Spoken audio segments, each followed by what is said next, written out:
Alexis Briclot, le chevelu, et Benjamin Carré à sa gauche. Nous allons pendant 1 heure nous retrouver devant 2 artistes qui vont créer en direct à partir d'un fond blanc. Comme m'a dit Benjamin il y a 2 minutes, on part du blanc, ça pourrait être presque le titre du workshop. Et pendant 1 heure, donc, ils vont nous dévoiler à peu près tout ce qu'ils savent et un peu plus. On va voir. Sur la technique de Photoshop, ils vont travailler sur Photoshop, sur palette graphique. Alors peut-être que certains d'entre vous ne connaissent pas la technique, on va en parler. On peut poser des questions pendant tout le long du show, de la plus simple à la plus compliquée pour les initiés ou non. Donc on va les laisser se mettre en place. Le show va consister à un tour d'une demi-heure chacun sur une seule et même image, avec l'un qui parle et l'autre pas. Je précise ça parce que dans ce cas, c'est Alexis qui va commencer à parler. Bonjour, vous m'entendez? Ouais. L'idée en fait, voilà, c'est donc on va réaliser une image de A à Z en numérique pendant 1 heure. Donc on va faire les chaises musicales, intervertir nos rôles au bout d'une demi-heure. L'idée c'est juste d'optimiser un petit peu le travail. C'est extrêmement dur en fait de faire une image qui soit réussie dans ces conditions-là. C'est-à-dire qu'on n'est pas chez nous, on n'a pas nos habitudes, l'espace de travail habituel. C'est des conditions un petit peu plus, on va dire, rock'n'roll. Et donc voilà, Benjamin ne va pas parler, il est muet pendant la première heure, il s'occupe juste de faire des trucs derrière, sur l'écran, et de faire avancer l'image. Et moi je pourrais répondre à la fois à vos questions, raconter des histoires, des blagues, ou différents trucs. Alors, juste avant les blagues, est-ce que tu peux du coup en profiter pour présenter un tout petit peu, en deux phrases, le travail de Benjamin? En fait, je vais lui laisser se présenter tout seul plus tard, quand ça sera son tour. Je peux juste me présenter rapidement et surtout évoquer voilà, le lien qui nous unit quelque part, le fait d'avoir travaillé ensemble plusieurs fois.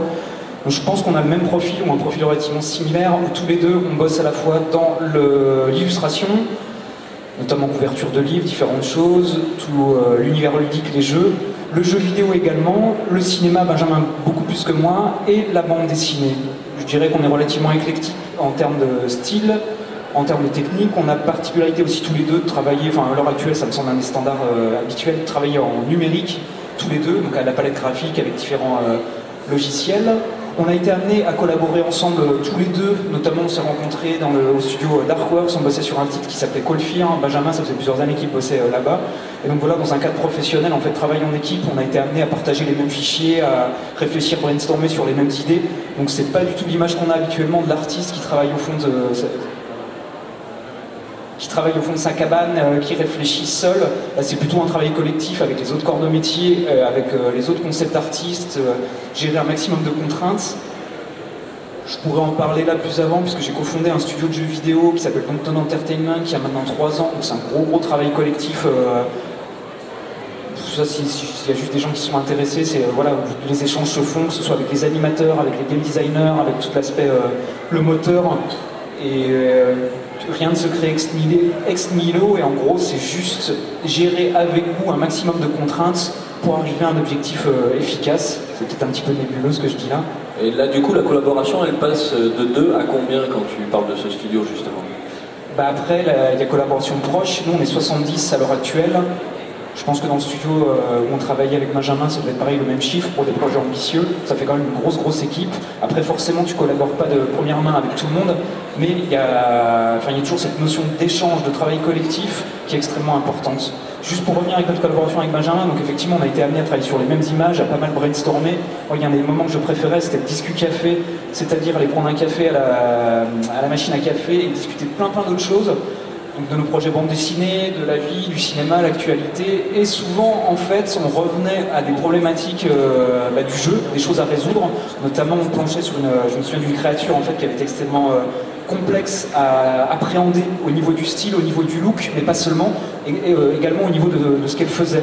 Et je crois il devait y avoir 4 concept artistes à l'époque qui planchaient dessus, donc on avait planché tous une semaine dessus, ce qui représente en fait un mois jour homme, juste sur une même créature, et en fait il n'y avait aucune solution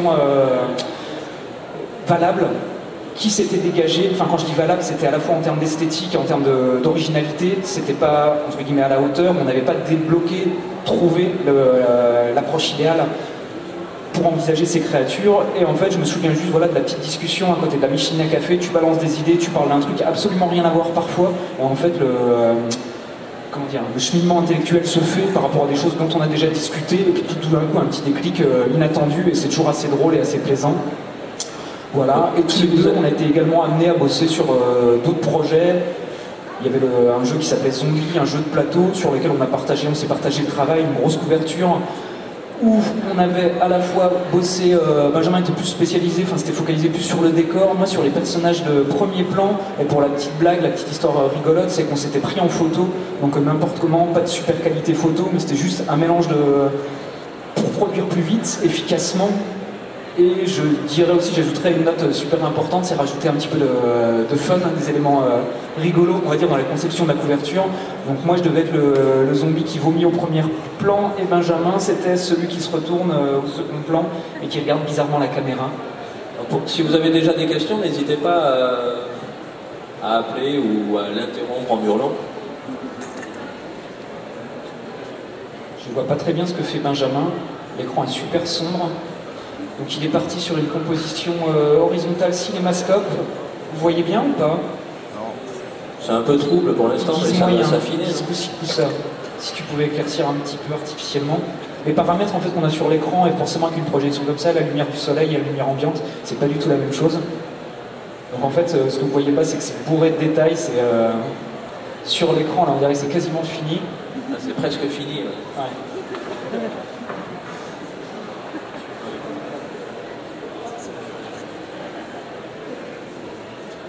Et donc l'idée, c'est qu'il travaille sur des petites îles flottantes dans l'espace. On pourrait parler d'influence Miyazaki. Quand Benjamin commence comme ça, il se considère plus comme graphiste ou sculpteur, là, en fait, parce que là, il part sur des aplats, sur des touches. Bah, le fait qu'il ait commencé, en fait, il m'a forcé la main, il a dit c'est moi qui commence et c'est pas toi. Il se prend un petit peu pour le roi, un ego surdimensionné, où c'est lui qui donne le ton et qui a fait tous les choix. Je le laisserai se venger après, en fait. Il y a une question. Non, je pense que, encore une fois, je pense qu'il sera Benjamin qui sera plus à même de répondre à cette question détaillée. Juste pour faire vite, en fait, je pense moi j'ai la même approche et tout, c'est un travail de dégrossissage. C'est-à-dire qu'on ne travaille pas au trait, c'est pas un travail linéaire avec un crayonné, un ancrage. Et là, en fait, c'est pas un travail de contour, c'est plus un travail effectivement de masse. Là, il a placé une grosse masse noire sur laquelle il va venir interagir en fait, à la fois avec de la lumière, des zones éclairées, des zones plus sombres. Et effectivement, ça s'apparente plus à un travail de sculpture en 2D. Mais je le laisserai développer, il sera plus éloquent que moi. Question. Ouais. Bonjour. Est-ce que quand vous travaillez en équipe sur un projet, vous avez un pack de brush commun pour avoir une esthétique commune, ou c'est vraiment chacun sa méthode et vous rejoignez après sur la finalité? Je pense qu'on a un processus relativement similaire. Déjà, le fait d'utiliser le même outil, entre guillemets. Cela dit, en fait, on en a parlé juste avant, on a essayé de se régler tous les deux parce qu'on n'a pas les mêmes façons d'utiliser l'outil, pas les mêmes raccourcis, pas forcément les mêmes brosses. Ce qui fait que c'est toujours un petit peu délicat quand on travaille dans un espace qui n'est pas le nôtre, pour une démonstration comme ça. Dans un cadre professionnel, je dirais que c'est plus une histoire de style. Après, les outils, les brosses, pour moi, j'allais dire, c'est secondaire. Peut-être pas tout à fait, mais sinon, c'est plutôt la vision, ce que tu fais, si tu veux avoir une image qui soit, je sais pas, froide, plastique, si tu as plus une approche impressionniste, donc tu vas travailler plus dans la suggestion et ce genre de trucs. Et ensuite, pardon. Et dans les studios, là, quand tu parles donc, du travail de game design ou autre, est-ce qu'il y a encore des gars qui travaillent en traditionnel finalement, au marqueur ou... Non, pas chez nous. Après, je veux dire, les marqueurs, si c'est un outil privilégié, je veux dire un tableau Velleda, des marqueurs, une feuille de papier pour communiquer des idées super rapidement, t'as pas besoin de t'installer sur une bécane. Quand tu fais un brainstorm, séance de réflexion, voilà, je sais pas, game design, ou ce qu'on appelle level building, c'est-à-dire créer des niveaux, tu peux avoir une machine d'appoint à côté, regarder quelques images, des photos, mais en général non, il faut être immédiat et c'est ce qui te vient en tête, ou même faire des schémas explicatifs extrêmement clairs.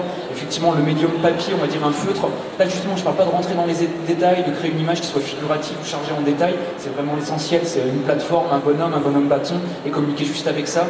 Je dirais que c'est peut-être le seul, ce qu'on conserve en fait au niveau traditionnel, le rapport avec l'outil papier.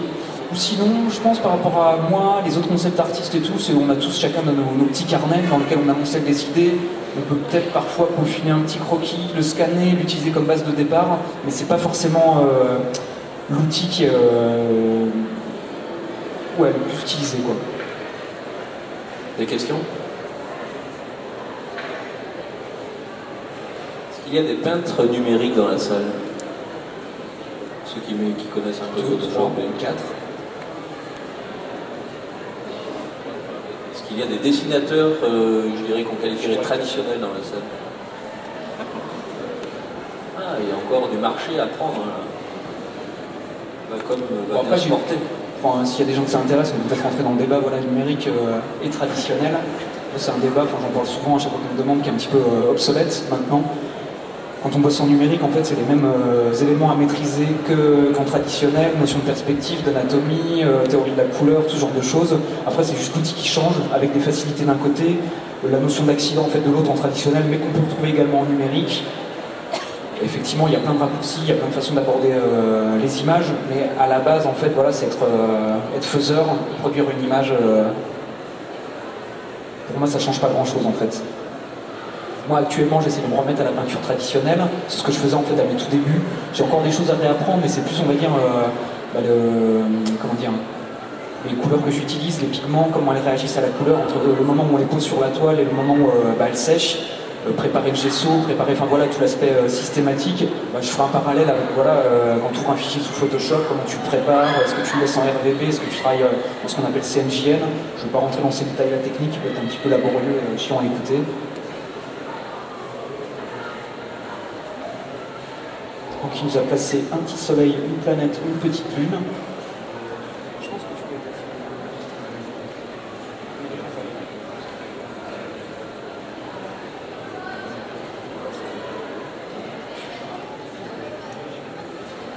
Globalement, c'est un travail plus rapide.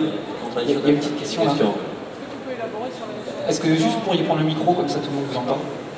Est-ce que tu peux élaborer sur la notion d'accident en peinture numérique? Il y a des gens qui développent plus des brosses, comment dire, ce qu'on appelle... je déteste ça. J'ai le terme en anglais, random, donc on parle de... aléatoire, pardon. Minable, excusez-moi. Et donc voilà, des outils aléatoires. Et après, il y a la façon de travailler, superposer des calques, comment dire, travailler de façon plus intuitive, c'est pas préparer à faire une image extrêmement léchée, mais à y aller avec des gros coups de truelle, des coups de brosse, être sélectif dedans. Travailler des superpositions de calques. Là on parle de Photoshop, mais il y a également d'autres outils en fait où on peut être plus expérimental, c'est-à-dire faire des importations avec des outils 3D, que ce soit Google SketchUp, que ce soit ZBrush, mélanger un petit peu, mixer un petit peu les sources. Ça peut être un autre soft, moi j'utilise de temps en temps ArtRage, ça peut être Painter. Il y a Paintool SAI également, qui est plus un travail de dessin au trait. Il y a mixer en fait les deux, qui peut être super intéressant, c'est-à-dire en fait mixer du traditionnel avec du numérique. Il y a plein de façons de l'aborder. Ça fait longtemps que j'ai pas été expérimental comme ça, mais une époque en fait justement j'essayais de travailler en fait sur une mise en place en fait numérique pour une sortie en fait traditionnelle photocopie, et ensuite en fait réimporter, rescanner mes images. Donc il y a plein de façons d'aborder les choses. Et là je vais juste passer un petit truc qu'on avait prévu en fait rapidement, c'est que je vais prendre en photo quelques modèles qui traînent par ici, donc dans le ton un petit peu steampunk. Comme j'en parlais tout à l'heure, l'image qu'on avait fait avec Benjamin, on s'était utilisé en modèle, donc on était en survêt et après on s'était complètement repeint en mode zombie. Donc là je vais essayer juste de travailler avec une petite base pareil similaire. On a trouvé 2-3 modèles qui sont carrément dans le ton steampunk. Moi je le fais rarement, c'est une technique que je peux utiliser de temps en temps. Voilà, utiliser des modèles photos.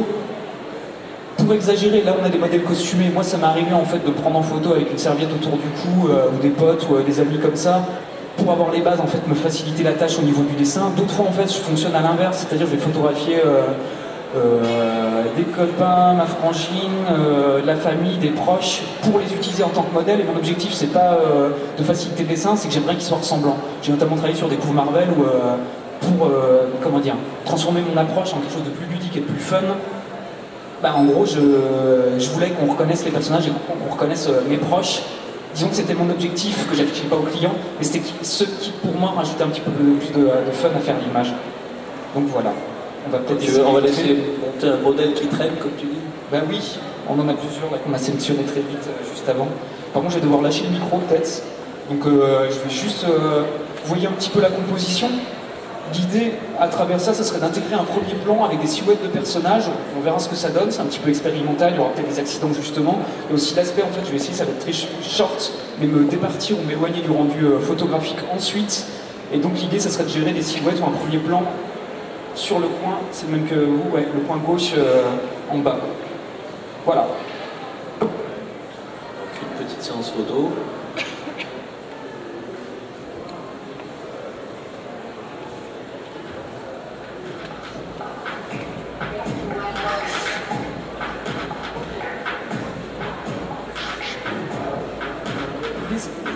l'idée, ce serait de gérer un premier plan sur la gauche, le point bas gauche.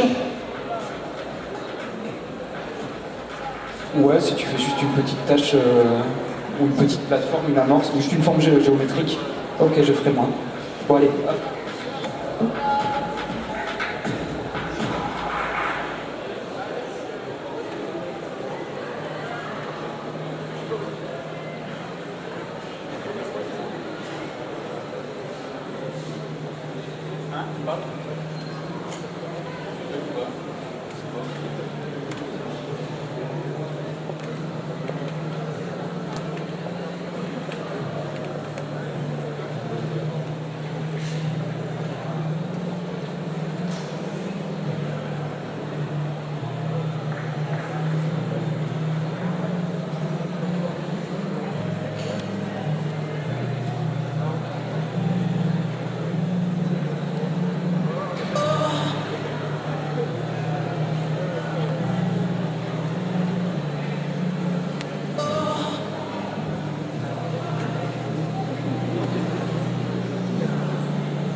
Durant la séance photo, si vous avez des questions, on peut les poser, comme ça il aura tout le temps de réfléchir pour la réponse.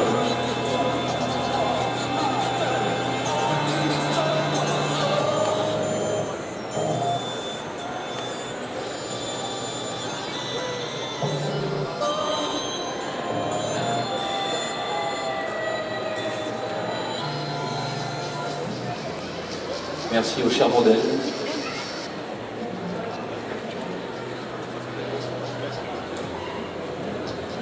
Bon bah voilà, je pense que je vais importer les photos, je vais laisser la parole à Benjamin et je vais essayer moi de finaliser l'image avec un premier plan et on va voir ce que ça donne. Donc utiliser des photos brutes, m'en départir un petit peu, utiliser les forces en fait ou les centres, des points qui étaient intéressants avec la pose photo, des modèles qui ont bien voulu nous prêter leur image.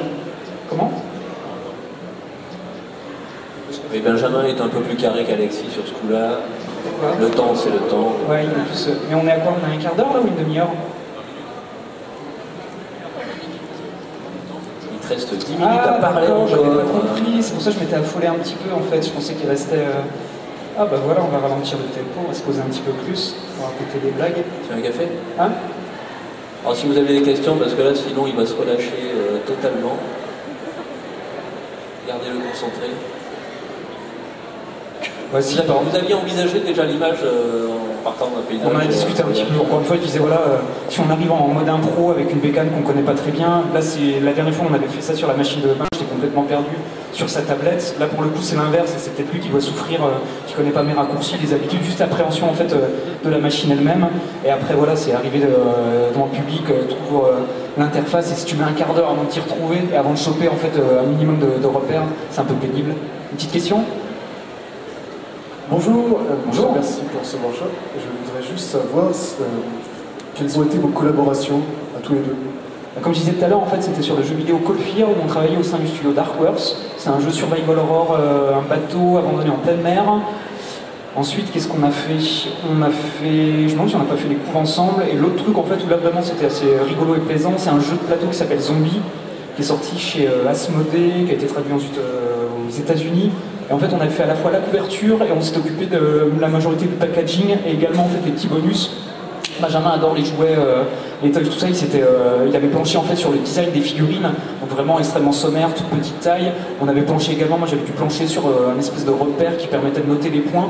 Et bref, on avait essayé de travailler sur le concept global. Je crois qu'il y avait des cartes qui ressemblaient à des polaroïdes.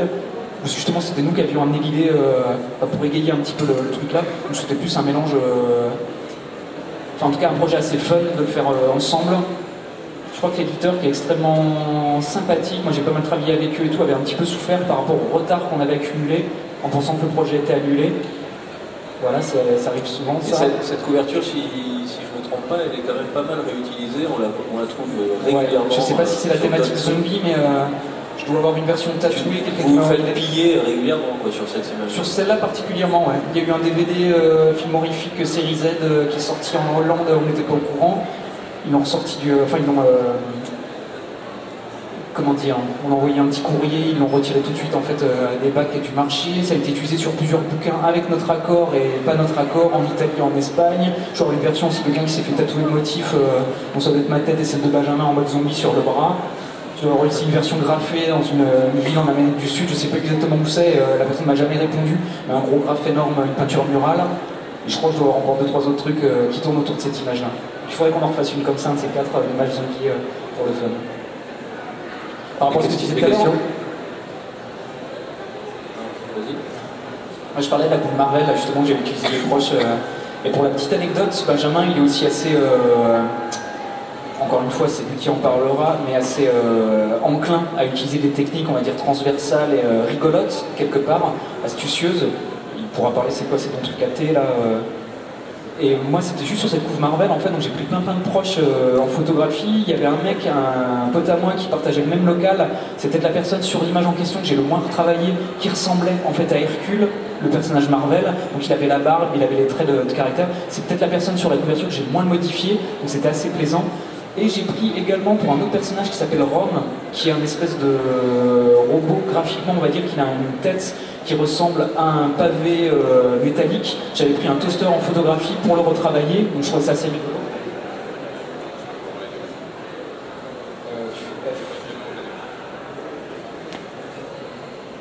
Il y a une importation de matière, tu peux nous en parler? C'est chiant, non? C'est technique et on va perdre tous les gens.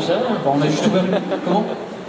Non, c'est bien. Bah là, Benjamin vient juste d'ouvrir une photo neutre de texture, donc peinture, truc mural. Je sais pas trop ce qu'il va faire en fait. Il va l'utiliser en fait comme une texture globale sur l'image pour juste rajouter du grain, encore une fois artificiellement. C'est un moyen comme un autre pour juste rajouter de la matière.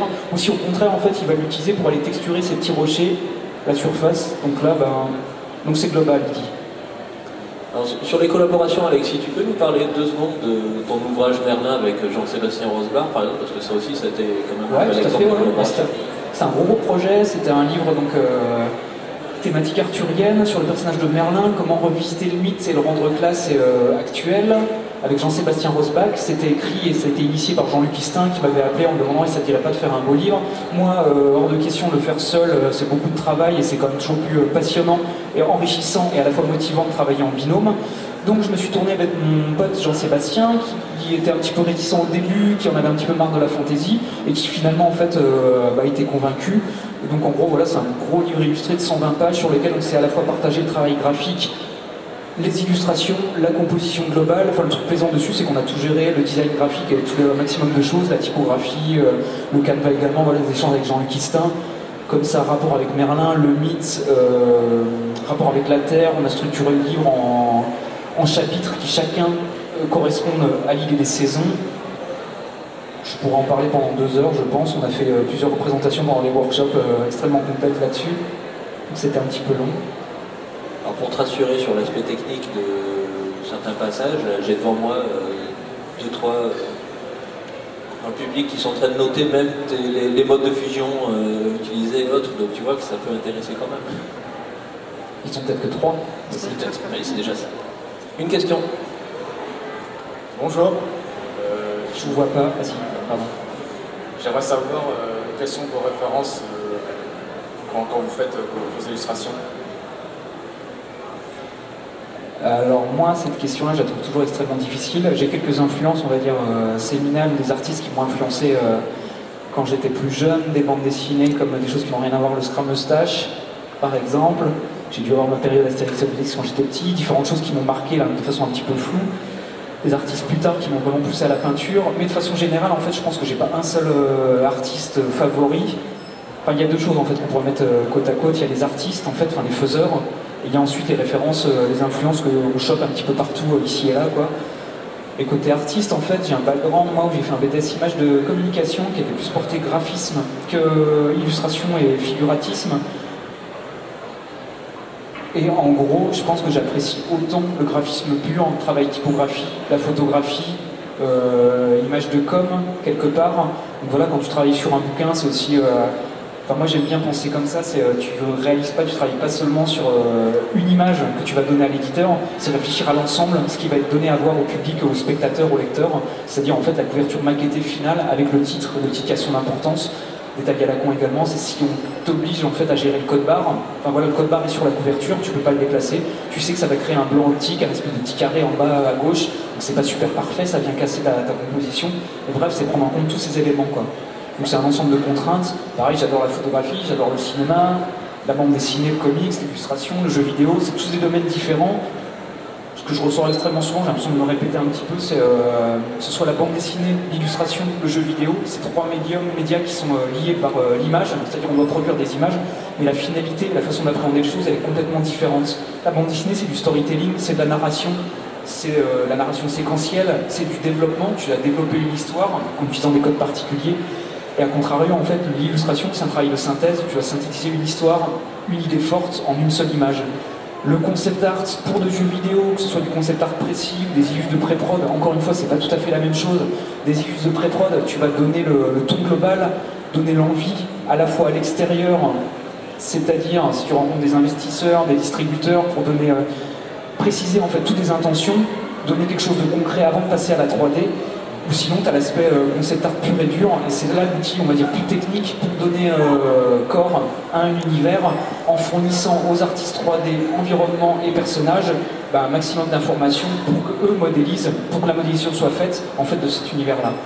Donc à chaque fois, c'est pas les mêmes enjeux, on n'utilise pas tout à fait les mêmes outils, en tout cas pas tout à fait la même façon de communiquer. Par exemple, en jeu vidéo, je dirais qu'il y a toute une phase qui est vachement plus technique, où tu dois vraiment rentrer dans les détails. Si tu travailles sur un personnage, tu vas le présenter, faire ce qu'on appelle une vue orthographique ou un 360 ou un model sheet en dessin animé, enfin les termes divergent mais c'est la même chose, et c'est juste un espèce de plan de ton personnage de face, de dos, de côté, avec exactement les lignes de hauteur, où tu as dû réfléchir aussi à la fonctionnalité. C'est-à-dire qu'en illustration, parfois tu peux avoir un style un peu plus évocateur, une approche un peu plus impressionniste, où tu vas travailler plus sur les masses, avoir une image forte, où tu vas pas taire mais tu vas pas tout montrer, tout dévoiler, tu vas jouer justement sur la suggestion.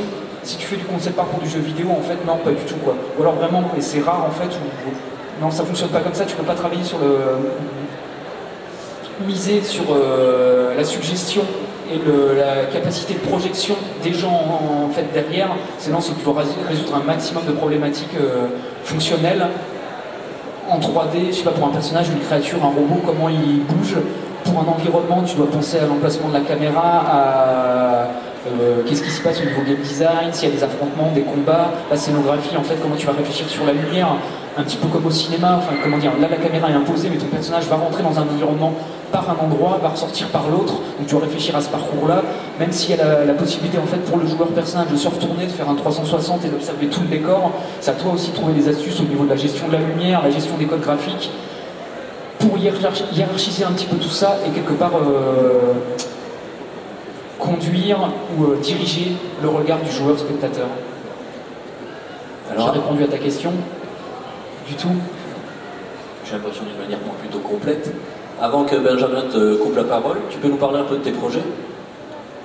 En ce moment, je dirais que c'est notre gros jeu vidéo avec Flo Entertainment. On est 70 dans l'équipe, on a la moitié du jeu qui est à l'état jouable à l'heure actuelle, tous les gameplays sont implémentés.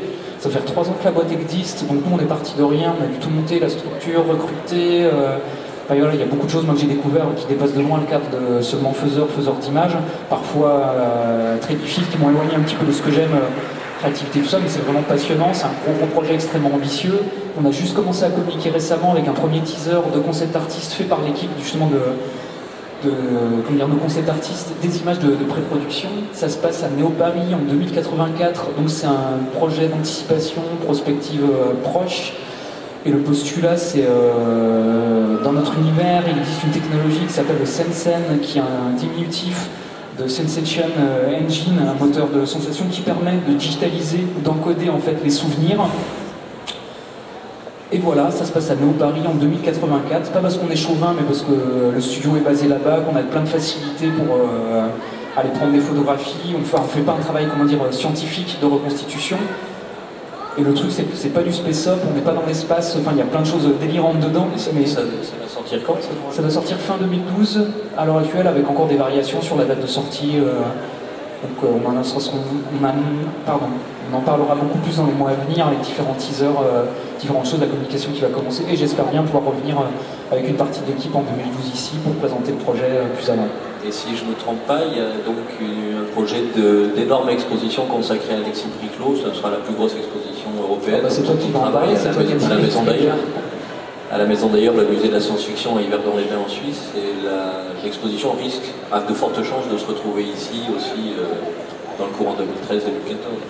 Attends, parlera. Je crois qu'il faut que tu switches peut-être là, parce que ouais, sinon on va se faire lyncher par une horde de personnes costumées. La parole à mon collègue Benjamin Carré. Bonjour. Merci Alexis.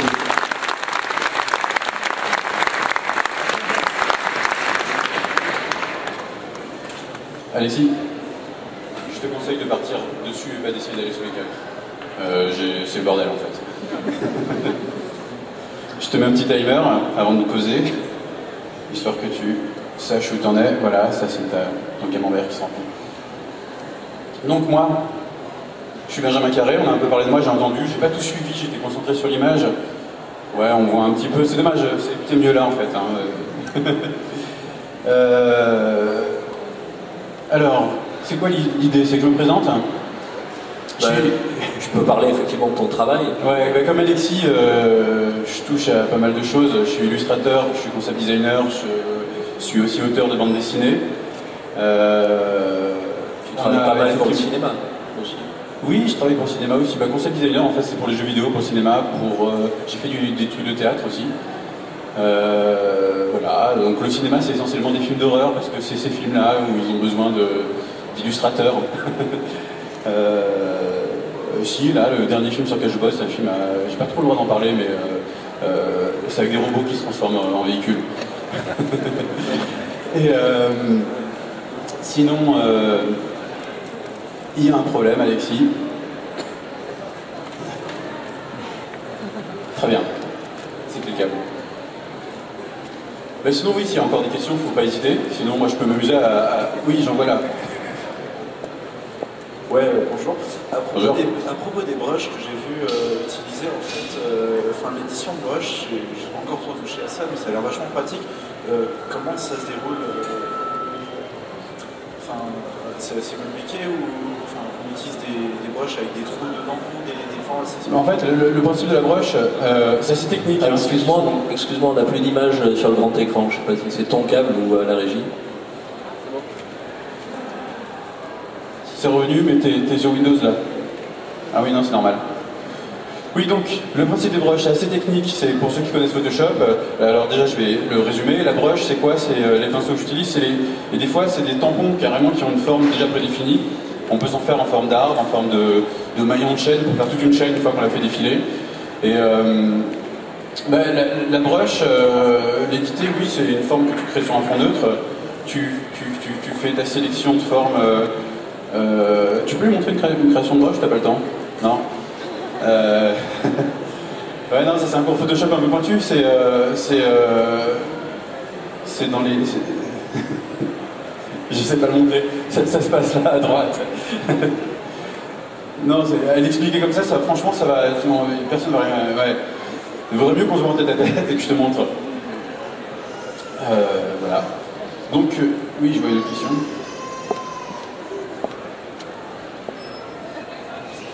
Oui, bonjour. En fait, ça s'adresse un petit peu aux deux. Je pensais à l'histoire des brushes, justement. Mais ça n'a pas forcément grand-chose à voir. Est-ce que ça vous est déjà arrivé, dans le cadre d'un projet, de devoir, comment dire ça, mettre au point une technique déjà, la création d'une brush, c'est en partie mettre au point une technique. Mais je pense, par exemple, je sais pas si tu vas sur le Café Salé, des fois, sur le forum. Ouais. Il y a Sparte qui avait expliqué une de ces techniques où il prélève avec le clone, je vais donner un truc technique, je m'excuse, il clone une texture, puis il peint directement sur son il a mis ça au point pour en fait son boulot en fait. Des fois il faut. Je vais répondre à la question. Attends une seconde, je crois qu'il y a un souci. T'as fermé l'image sans enregistrer, c'est ça que t'es en train de me dire? Non. Bon, les aléas du direct. J'ai fait une sauvegarde, ouais. Donc, Spar, je connais bien, j'ai bossé avec lui pendant plein d'années j'allais dire Café Salé, n'importe quoi, à Dark Horse. Il s'appelle Nicolas.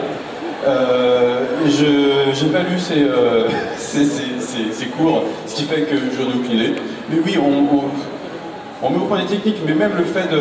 Je me souviens que quand j'étais avec Nicolas au début à Dark Horse, on dessinait papier-crayon. Les designers, on n'avait pas d'ordinateur. Sauf que moi, comme j'étais freelance avant depuis longtemps et que j'avais commencé à dessiner sur ordinateur depuis que mon scanner était tombé en panne, et que je bossais directement dessus, ça arrive comme ça, hein, et ben... c'est pas pour rien, enfin c'est pas un logiciel de dessin, c'est Photoshop, normalement c'est un logiciel de retouche photo. Et rien que ça, rien que dessiner avec ce logiciel-là, il faut élaborer ses propres techniques pour pouvoir le dompter et pour que ça donne des illustrations. Et pour le coup, j'étais un des premiers à lui dire allez, essaye. Bon, lui c'était un tueur au crayon, hein, c'était une saloperie. Et je dessinais depuis longtemps sur ordinateur, il n'osait pas s'y mettre, c'était un peu un puriste et tout, du dessin, tout ça. Et je l'ai un peu poussé, je crois que j'ai créé un monstre parce qu'au bout d'une semaine, impossible d'être... Enfin voilà, il m'avait éclaté. Et la première technique que j'avais donnée pour oser se mettre à ça, c'est ce dont tu me parlais, c'était de dessiner en masse. C'est-à-dire qu'avec le problème avec le stylet, c'est qu'on perd la virtuosité qu'on peut avoir avec un crayon. C'est plus grossier, le mouvement n'est pas direct. T'as des problèmes, toi, on dirait, non? Il y a un petit souci d'importation sur le temps, là. Je continue. On pourra faire ce qu'on pourra. Et la première technique qu'on a mis au point, c'est de dessiner en masse. C'est-à-dire qu'au lieu de faire le contour d'un visage, eh ben, on va faire une grosse flèche rose. Et ensuite, à la gomme, on taille dedans, vraiment comme en sculpture plate. Et oui, je vois que tu vois de quoi je parle, tu me fais dire oui, mais peut-être pas ce que... le principe de dessiner en masse, ouais, ça se rapproche vraiment de la sculpture. C'est qu'on fait un gros bonhomme patate qui ressemble à un barbe à papa. Et à la gomme, on dégrossit. Ce qui fait que c'est une façon empirique, c'est-à-dire qu'on n'a pas le trait, le bon trait, on l'a jamais. On pose des tâches et ensuite on trouve la bonne forme. Et plus on affine, comme en sculpture, on commence au marteau au burin pour enlever les grands pans, et à la fin on finit au papier de verre à lisser les tout petits détails. Au lieu d'être en 3D, c'est en 2D, mais là je sais pas quand j'ai fait les machins, et encore c'est pas trop vu, mais ouais, j'ai pas trop travaillé à la gomme, mais d'habitude oui je fais une forme et puis elle me plaît pas et je la retaille jusqu'à ce qu'elle prenne. Donc ça, rien que ça, c'est la mise au point d'une technique pour dompter le logiciel. Après, oui, observer les trucs, c'est du dessin, hein, malgré tout, c'est du dessin. Lorsque tu travailles en masse comme ça, en rajoutant un petit peu de détails, est-ce que par rapport à les originaux, je dirais traditionnels, tu perds pas du détail ou est-ce que c'est vraiment juste parce que c'est un produit consacré, destiné à l'écran ou à la... Potentiellement, par rapport au tradi, on peut même gagner en détail, on peut être vraiment très très fin. Moi j'ai eu des couvertures de jeux vidéo à faire où on me disait, alors c'est une scène de bataille pendant la Seconde Guerre mondiale, et je vois une foule au fond, après il y a un char, et après il y a encore une foule au fond qui sont en train de se battre, et ben je veux que si je zoome sur un des personnages qui est sur la foule, au fond derrière le char, on voit le reflet blanc qui est dans l'œil. Donc ça, on l'a pas en tradi, ça, on peut pas faire ça. Et donc pour le coup, oui, on peut aller très très loin dans le détail. En revanche, tu abordes un truc qui est important, c'est que l'avantage de bosser en numérique, c'est que l'image ne se dégradera pas. Elle est potentiellement immortelle, elle va pas, il n'y a pas la poussière qui va se poser dessus, il n'y a pas le soleil qui va abîmer les pigments. Mais comme tous les trucs immortels, elle n'a pas de vie. Quand on bosse sur Photoshop, on n'a pas les odeurs, on n'a pas la matière, on n'a pas tout le charme et on n'a pas l'original. On n'a pas l'objet. Et ça, c'est un truc qui manque vraiment. Moi, je me suis retrouvé à bosser de plus en plus en numérique et c'est devenu vraiment mon outil de travail rapide. C'est-à-dire que j'ai pas à réfléchir quand j'ai une commande à faire. Et j'en ai beaucoup. Donc, quand j'ai une commande, je sors mon Photoshop et j'y vais. J'ai pas le temps d'expérimenter et de me remettre au traditionnel. Mais c'est vraiment un truc qui manque. La notion d'original, la notion de matière, la notion de mettre les doigts dedans, quoi. Et voilà. Photoshop, on parlait d'accident tout à l'heure, j'entendais un petit peu. Je crois que c'est le principal défaut du logiciel, c'est qu'on veut un truc, on l'a. Mais on a exactement ce qu'on veut. Et qu'en général, quand on dessine, ça devient génial quand on n'a pas ce qu'on veut, quand il y a un accident qui se crée et qu'il se passe quelque chose qui n'est pas maîtrisé. Parce qu'en fait, tout simplement, soi-même, notre imaginaire, il est pauvre, quel qu'il soit. Et si on a exactement ce qu'on veut, on a un truc pauvre, on a un truc qui nous parle un peu à nous. Et l'accident, c'est la nature qui vient intervenir et qui fait que ça va devenir riche. Avant qu'il y ait une autre question, juste pour revenir sur ton histoire de manque d'original, en fait, c'est peut-être aussi juste un problème de génération, en fait, parce que tu es d'une génération entre les deux techniques, et les prochaines générations n'auront pas le souci de l'original, puisque ne l'ayant quasiment pas connu. C'est un peu le même débat qu'avec le livre numérique, non, peut-être? Je sais pas. Jusqu'ici, la peinture, c'était aussi un objet. Alors on peut faire des tirages, hein, bien sûr, mais il y avait quelque chose d'unique, un original et un tirage, c'est pas pareil, il y a quelque chose d'unique, un caractère unique qui disparaît. Alors après, c'est pas une histoire de génération, c'est ce caractère unique qui est très précieux. Quand tu achètes le tirage d'une toile ou la toile, tu payes pas le même prix, et l'artiste ne touche pas la même chose. Non mais j'arrive à des trucs concrets, quoi. Ça disparaît. Avec le numérique, ça disparaît. On peut toujours faire des trucs, oui, je promets que je ne tirerai que 10 tirages de cette œuvre, et puis voilà, mais c'est des tirages, quoi. Bon bah ouais, c'est un truc qu'il faut accepter quand on s'y met. Moi au début je trouvais ça génial, hein, parce que quand je peignais, l'idée même de devoir vendre un de mes trucs et de m'en séparer, ça me rendait malade. Je voulais pas, moi, je voulais pas les sous, je voulais garder mon dessin. Et j'ai plus ce problème. ça a disparu d'un coup. Pour ça c'était génial. Est-ce qu'il y a des questions? Oui, je vois une main qui se lève, une main barbue. Attends, une seconde, oui. Je m'excuse un petit peu, là, je galère avec la machine, je sais pas ce qui se passe, elle a un petit, comment dire, un petit pet là, il y a tout qui est cassé, je ne sais pas trop, on va continuer, je me retrouve juste un petit peu dans l'état d'esprit, comme quand tu as une deadline super serrée, que tu dois envoyer un fichier à un client, il te reste peut-être 8 heures ou 6 heures, et tu sais qu'il ne va pas y avoir assez de temps pour travailler, et donc voilà, Benjamin, tu pourras peut-être en parler. Oui, avant que tu poses ta question, moi je suis c'est vrai, ça arrive, effectivement, un plantage, une image qui disparaît, ça arrive, mais à l'inverse, on va beaucoup plus vite. À l'inverse, des fois, on a un boulot à faire, et la veille au soir, tout est encore possible. En traditionnel, non. Le temps de séchage, tout ça, on oublie. Là, oui. Oui, donc il y avait une question là. Et alors, bonjour. Bonjour. Je voulais savoir si le dessin d'observation, ça prenait une grande partie de votre temps en tant que dessinateur, ou vous avez abandonné ça? C'était une grande partie de mon temps quand j'étais étudiant. Ouais, j'ai abandonné. Enfin, non, j'ai plus le temps d'exercer en fait. Mais il faut que je le retrouve, c'est super important, il faut s'entretenir. C'est comme tout, c'est comme le sport, il faut vraiment s'entretenir. Pour rebondir sur cette réponse de Benjamin, moi je dirais que, côtoyant plusieurs illustrateurs, je m'aperçois que c'est l'œil qui fait la différence et pas la main. C'est vraiment l'observation antérieure des jeunes années passées sur les bancs d'école à faire des croquis qui fait l'œil de l'illustrateur adulte. Mais c'est la culture même. L'œil, c'est le goût, la culture. Il y a des gens qui dessinent très très bien, qui ont un coup de patte d'enfer et qui font des trucs kitsch qui fonctionnent pas forcément parce que leur culture visuelle, leur goût ne plaît pas à grand monde. Et c'est super important de pouvoir identifier ça, de savoir. Des fois, il ne faut pas se dire comment faire pour que mon image elle soit mieux dessinée, mais se dire comment faire pour que mon image elle plaise plus. C'est un peu putain de le dire comme ça, mais c'est important. Il faut en prendre conscience dans un rapport professionnel au truc, il faut vraiment en prendre conscience. Donc c'est une histoire de culture visuelle plus que d'œil ou de main. Et oui, j'ai vu qu'il y avait une autre question par là-bas. Vous pouvez nous parler un petit peu des droits d'auteur en France? Des droits d'auteur en France? J'y connais pas grand-chose. Oh, il y a de bons avocats. Alors, dans les trucs qui concernent les droits d'auteur, j'ai fait 2 bandes dessinées, quelques livres illustrés. Si un jour j'en vois assez, je toucherai des droits d'auteur. Sinon, pour tout le reste de mon travail, quand je suis salarié dans une boîte de jeux vidéo, il n'y a pas de droit d'auteur, on est salarié. Quand je fais une couverture de roman, alors je crois qu'il y a un principe de droit d'auteur sur les couvertures de romans, mais la loi est un peu contournée, genre je touche des droits à partir du 800 milliardième bouquin vendu. Donc bon, enfin voilà. Donc pareil, c'est un forfait en fait, et ça va très bien, ça permet de toute façon, c'est important, c'est une question importante. Moi je vis pas sur mes vieilles images, je veux avoir l'occasion d'en faire plein de nouvelles, et donc voilà.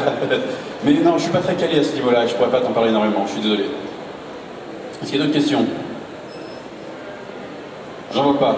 Alors je vais me poser moi-même des questions qui reviennent souvent. Il y en a une qui me tient à cœur, c'est que souvent dans mes illustrations j'utilise des photos. Là c'était léger, j'ai amené une photo de texture. Là Alexis il y va un peu plus franco. Et souvent on me demande, mais quand on apporte une photo dans une illustration, est-ce que c'est pas de la triche? C'est vrai que c'est une question importante.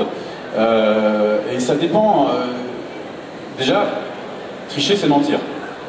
Là, je viens de vous dire que j'utilise des photos, donc je baratine pas au moins. Après, dans une optique de dessin traditionnel, on peut avoir ce sentiment-là, parce qu'en dessin traditionnel, il s'agit de dessin. Sur Photoshop, on est sur l'échelle photo. Et le but, c'est l'illustration. Et quand, des fois, j'arrive au cas de figure où, si j'importe une photo de ciel dans mon image pour que les nuages soient un peu mieux, effectivement, l'image est un peu mieux, et si je l'importe pas, elle est moins bien. Et qu'est-ce que je vais proposer à l'éditeur qui m'a commandé l'image mieux ou l'image moins bien? Je crois que l'éditeur il préfère que j'envoie l'image mieux. Et voilà, enfin ça c'est mon point de vue. Je sais que on est plus ou moins puriste du dessin où voilà, on se définit comme dessinateur ou illustrateur. Et illustrateur, pour moi, c'est utiliser la meilleure technique, la plus appropriée à l'image qu'on veut obtenir. D'autres questions? Non, pas d'autres questions?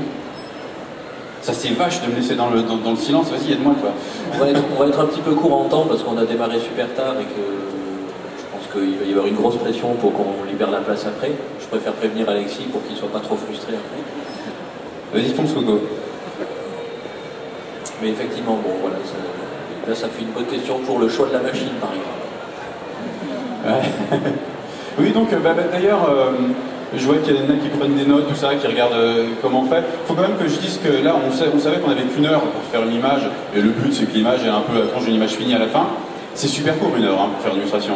Et je le dis tout de suite, moi je me suis installé. Vous m'avez pas vu tel que je travaille quand je suis à la maison. Quand je suis à la maison, je prends mon temps, je construis plus. Là, j'ai pas eu de prise de risque, c'est-à-dire qu'il n'y a pas de perspective dans cette image. J'ai fait du plan par plan. C'est pas un hasard si j'ai choisi une image avec des espèces d'îlots qui flottent, non, parce que là, justement, aucune perspective à gérer, juste un rapport de profondeur qui est lié à un rapport d'intensité de valeur. C'est un contre-jour, je me fais bâcher avec les couleurs. J'ai juste mis un peu de rose dans mon bleu, histoire de montrer que c'est un contre-jour. Mais bon, voilà, ça nous amène aussi tenir compte des contraintes. Combien de temps passer sur une couverture, par exemple? Une couverture de roman, je passe 2 jours à peu près. Je peux être plus rapide des fois, ça dépend de mon énergie. Et alors, est-ce que tu travailles sur brief de l'éditeur ou tu lis le roman? Alors ça dépend. Avant je lisais plus de romans, maintenant j'en lis moins mais j'ai plus de commandes. En général je lis pas de romans, sauf quand l'éditeur me dit tiens je te file ce bouquin, je suis sûr que tu vas te plaire. Bon bah si t'es sûr que tu vas me plaire, qu'il y a du temps, pourquoi pas. Et moi je suis un gros fan d'un auteur qui s'appelle John Varley, un auteur de science-fiction, et c'est en faisant de ses couves que j'ai découvert et pour le coup j'ai des bonnes surprises et ça sert à ça. Maintenant je n'aime pas qu'on m'impose mes choix de lecture. J'aime lire les bouquins que j'ai envie de lire et pas ceux de mon travail. Et à un rythme de 2-3 couvertures par semaine, je lis pas spécialement très vite et j'ai un énorme respect pour le livre. Moi quand on me dit oh, tu t'en fous, tu le lis en diagonale, non, je peux pas. Je lis pas le truc en diagonale. Attends, j'ai raté un truc intéressant, je voyais que tout le monde avait les yeux.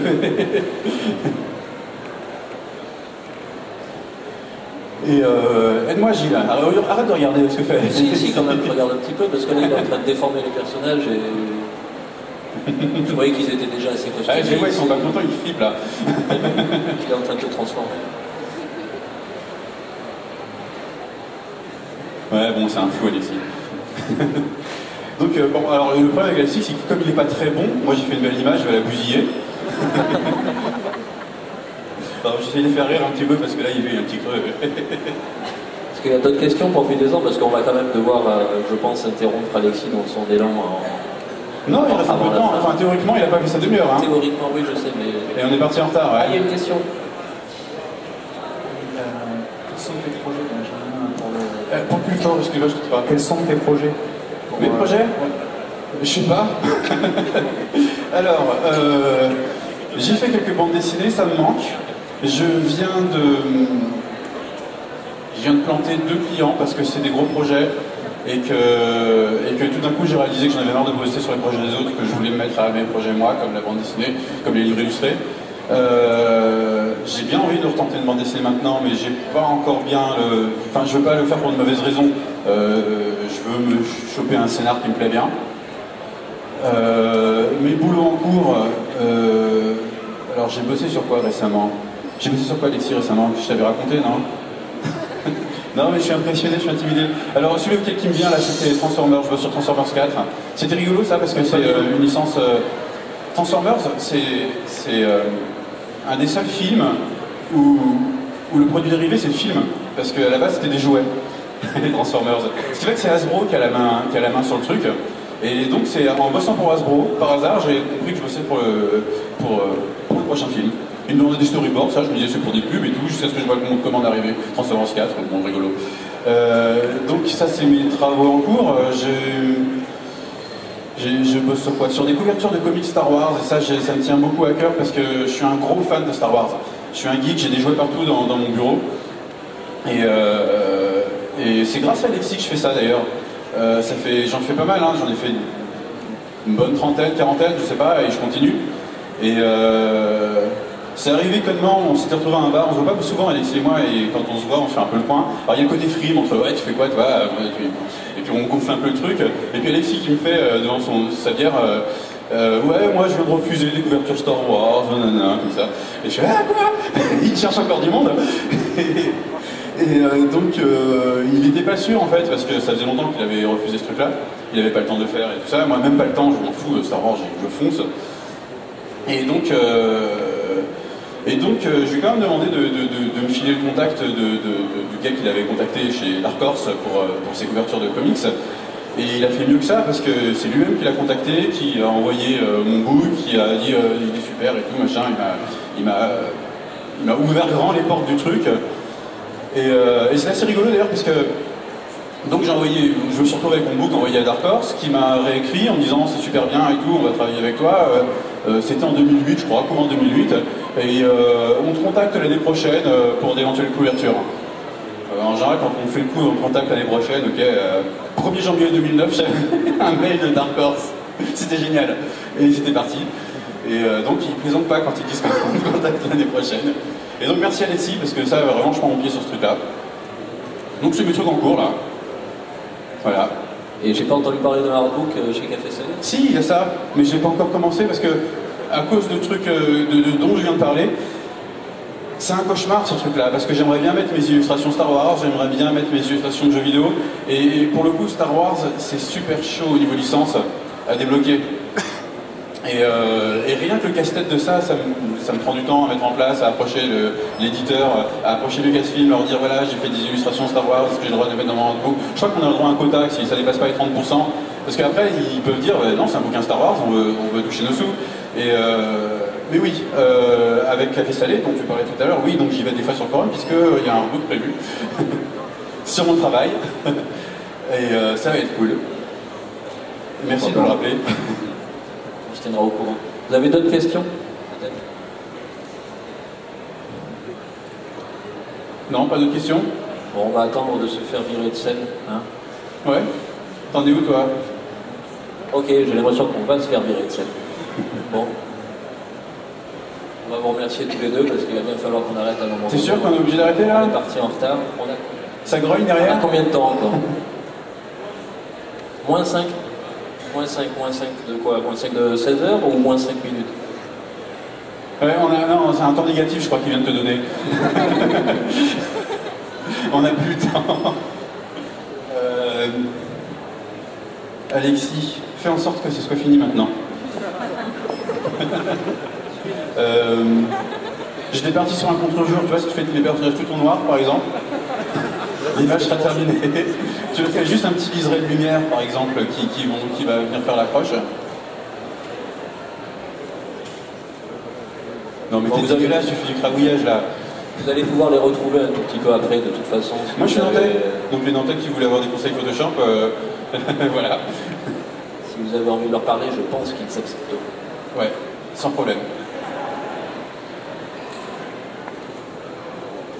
Est-ce que tu peux nous faire une présentation d'image dans sa globalité, puis bon, on va être obligé d'arrêter là. Faut s'arrêter, Alexis. Décroche-le, débranche-le. Non mais là, il n'entend pas en fait. Je vais faire la fée qui vient parler à l'oreille. Tu veux pas remettre le modèle sur scène plutôt que dans le rôle de la fée? Ouais, venez. Surtout qu'en plus, non, on va faire une photo avec le rapport. modèle. Allez, vous remontez, vous mettez derrière, on fait une photo avec le modèle.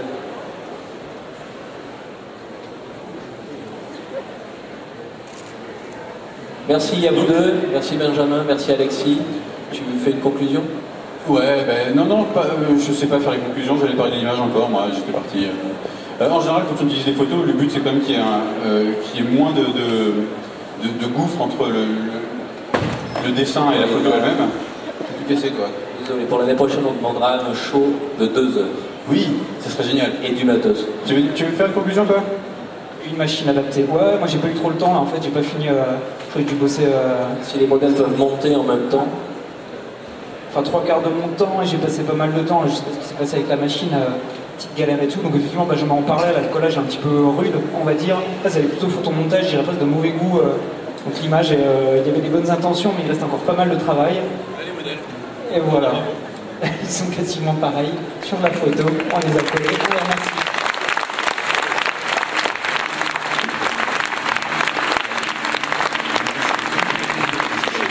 C'est une belle transition pour ce qui suit juste après, puisque ça va parler de cosplay. Le cosplay.